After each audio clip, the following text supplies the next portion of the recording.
Hey YouTube friends, it's Ranee with the Woolly Llama Shop, and I am back for another episode of Silly Yarny Sister's Socktacular Saturday. And if that is a mouthful for you, well, you could just use the abbreviation SYSSS, sis, because that's what we are. We are Yarny Sisters, and we are having a great time. So, what is this thing? Let's do a recap right quick. So, me and my sister, my Yarny sister, Missi, at Missi's Yarniverse and more, have a passion for knitted socks. And neither one of us has completed a pair of knit socks. Well, to be fair, Missi can't knit yet. And so this is meant to be a journey for her to learn how to knit. But on my end of it, I know how to knit. I just need a little push to finish a pair of knitted socks. I've started and frogged many pairs of socks. And so, we started out, I started out with some knit tutorials back when I was in Lafayette, and that's kind of gone by the wayside. It's not forgotten. It's still percolating back there. I'm just trying to figure out where my new filming location will be for tutorials, because as I've mentioned a few times that this is my shop, my embroidery shop, and pretty much every free surface is covered with something embroidery related. We have like all of the patterns and stuff over here. We've got the mailing station in there. We've got, every flat surface in this house is covered by something. And it's not for lack of being messy. It's just, it's not for, it's not because we're messy. It's because we have too much stuff trying to have a business and a home in the same place. So anyway, I digress, but the tutorials will continue. I just need to figure out a spot. I'm tempted to just go outside on my front porch, my back porch. My front porch is that way. On my porch, and just film on my porch, because there is a table on my porch. And I do live in Southeast Texas, and it's getting warmer because it's like really nice outside today. But I'm not there yet. I haven't convinced myself I want to drag everything out to the back porch. So, it was mentioned to Missi, and you can go watch the particulars on Missi's channel about Missi's part of the voyage, that she should start with crochet socks. I don't know if she was gifted her book, but I know I was gifted my book, Crochet Socks That Rock. I was gifted that book. And so we're going to be working out of that eventually. Or, I guess she's going to. I don't know. See, after this first pair of socks, we're just going to go our own way. Like we do with many projects, the collaborations that we have. We do our own thing, but we're still kind of together. We're both working on socks. And the end goal is to knit a pair of socks. However, the journey that we are taking to get there is different for both of us. Since I already know how to knit, I don't have to learn how to knit. I've been toying with the idea of knitting a pair of socks next, because I'm really excited and I want to knit a pair of socks. This crochet thing is killing me. No, I'm just kidding. But we both started with just a plain vanilla sock with no frills, no nothing, just a plain sock, and it is by Crochet Socks, patent Crochet Socks. It was a free pattern. I believe I probably will link it. I have been linking it, and then I will also link the book that we will be working out of eventually. So yeah, that's kind of the basics of. We're both working on socks, and we're inviting you guys along too. We're not saying you have to knit socks. We're not saying you have to crochet socks. Oh, hello. What's my camera doing? Oh, hello. Uh-oh. Let's try this. Focus. Oh my goodness, what did my camera do? Hold on, y'all. I'm going to put y'all on pause. Well, that was absolutely bizarre. I'm sorry. I have no idea what happened there. It just went totally blurry, and I had to back completely out and get into my settings and manually focus it. So, okay. I forgot where I was. I think I was finished now explaining. We invite you guys along to knit, crochet, whatever. There has been no progress made on the sock patch because we've been busy doing other things. And I would like to remind you that patches are kind of a bonus and extra because they are not actually work. I mean, they're work. Don't get me wrong, they're a lot of work. Sorry, I had to butt in here for just a moment. I was editing my video and I realized that I made a misstatement. So you're going to see a little bit of weird editing in here because I had to cut and splice and whatnot. Talking about patches. So, on the patches, I'm talking about specifically ones that I am giving away myself. Now, there have been some content creators who have bought patches from me to give away. I'm not speaking of those people because theirs is considered work. They're paying customers, so theirs fits in the lineup with the rest of the shop business. I didn't want to hurt anybody's feelings or offend anyone, but I'm speaking simply of the ones that I am not getting paid to make. That they are my own order. But no, nobody is actually. Does that make sense? There are some content creators who actually have purchased patches from me. Their business. So the patches that I make and give away, like for 100 Days of Halloween, the Giving Crafter, 100 Days Halloween, Giving Crafter, this one, if we get it going, Amigurumi Master, even though that's a collaboration with other people, and yes, they are giving money toward, they're not actually buying. So they're the people I'm talking about with donations because it wasn't an actual specific order. You know what I'm saying? So, and I consider it still kind of like a giveaway type of thing because, well, it's like, how can I put it? My business is still taking the brunt of the cost. So it's like, I'd say 90% still out of my pocket. Maybe 80% out of my pocket. So those are considered not business, if that makes sense. I need to come up with some definite rules about what becomes an order and what is play. Because, I mean, I never intended anybody to ever pay for anything. So, I mean, because it wasn't meant to be profit. You know what I'm saying? And, I mean, it's still not profit yet.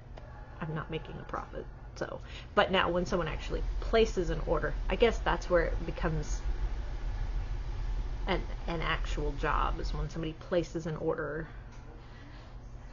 Anyway, neither here nor there. I just wanted to differentiate between orders and play. I mean, whatever. Anyway, back to your regularly scheduled sock thing. Take it away. I would like to thank those of you who have been sending in donations. It is a blessing. Thank you so much to help pay for postage and materials and cards and things like that. We do appreciate it. And I've been trying to thank each of you individually as it comes in. I may not publicly, because I try to remember, but my brain, I've got like a 5-second memory. And so unless it's written down in front of me, it's gone.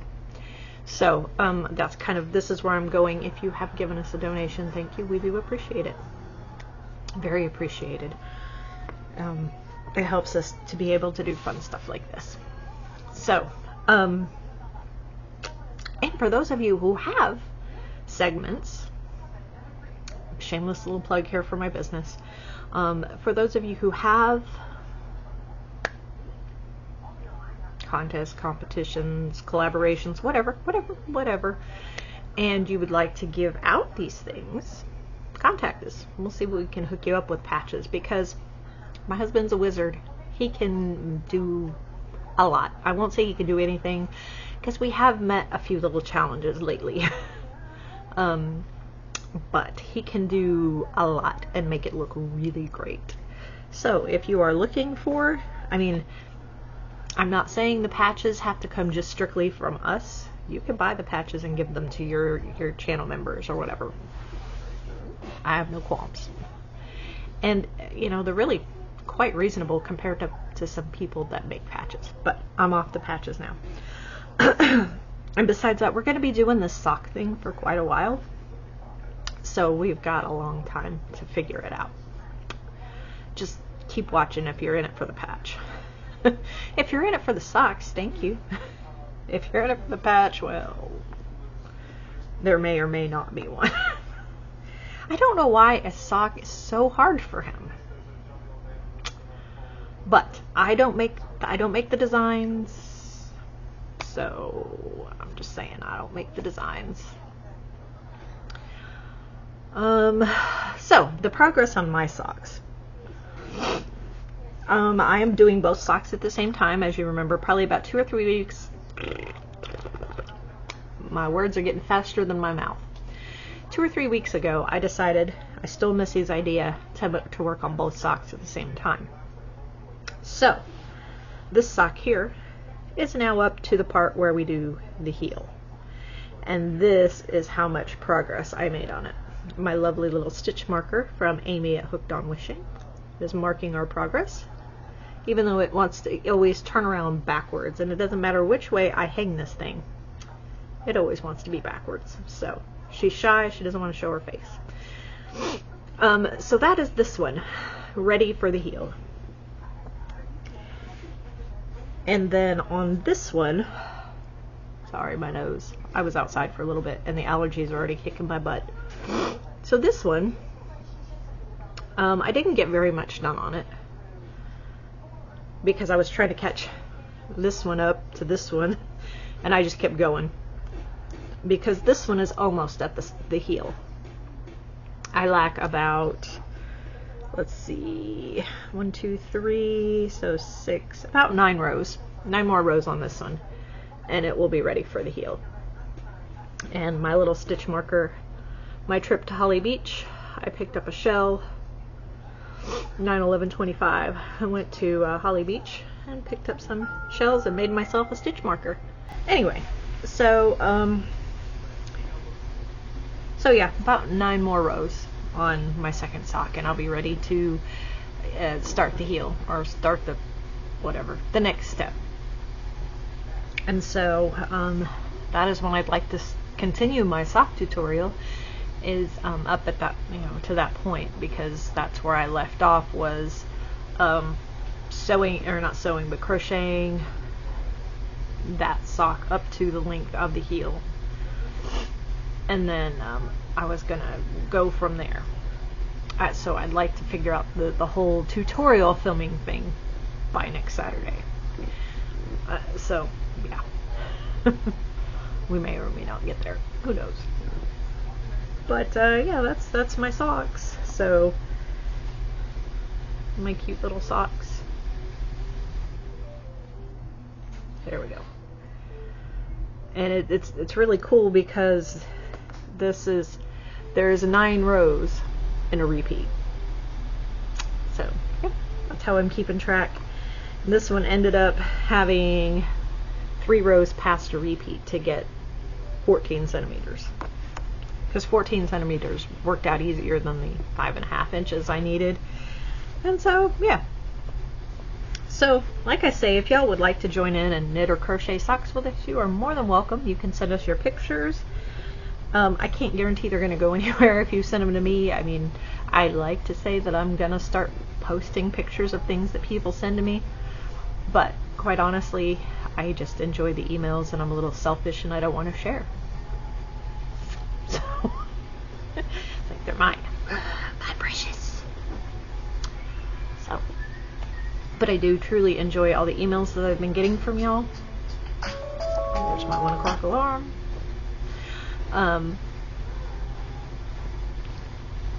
I enjoy all the emails and all the comments and all the everything, the positive feedback y'all are giving us.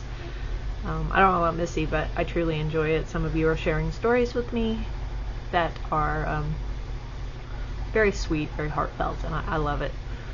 And so on one of these videos, I would love to share the knitted slipper pattern that my great-grandmother used to make. Like, she had 14 children, and these slippers would fly off her knitting needles, you know, all the time, because they lived up in the Northeast where it's very cold, and I can only imagine that they always had slippers on their feet. But it was her favorite slipper pattern. It's my favorite slipper pattern. I can't say that my grandmother taught me, because my grandmother couldn't knit, but my mom taught me. And so it's a very easy slipper pattern. So yeah, and it even involves color work, because you have to use 2 different colors. I mean, it's not hard color work, it's just color work. So one of these, maybe that's what I'll do next, just to get the, even though they're not socks, they're slippers, they're still going to feet. I don't know, let me know in the comments what you think down below, if you'd be interested in seeing a knitted slipper pattern that's been around for ever. I was going to say billions of years, but my great-grandmother was not that old. I mean, she did die at like 95, 96, something like that. But no, she wasn't billions of years old. So anyway, I mean, I know my grandmother was born in like the 1920s. No, maybe earlier than that. I don't know. Anyway, so that would make my great-grandmother. I'll have to look it up. Anyway, she's been around, or she was around, for very many years. Since the 1800s. There we go. Let me know in the comments if you'd like to see my great-grandmother's slipper pattern. I will share it free of charge, because it's super simple. It just requires you to do your own measuring and math, because my math and your math, our feet may not be the same. Or they may. Who knows? But I know my husband's slippers are bigger than mine, so, you know, math. Thanks for watching, y'all. I hope you have enjoyed this wonderful episode of, the socks. This is socks. I hope you've enjoyed this episode of Silly Yarny Sister Socktacular Saturday. And I will see you on the next one, maybe. I don't know. It's crazy around here.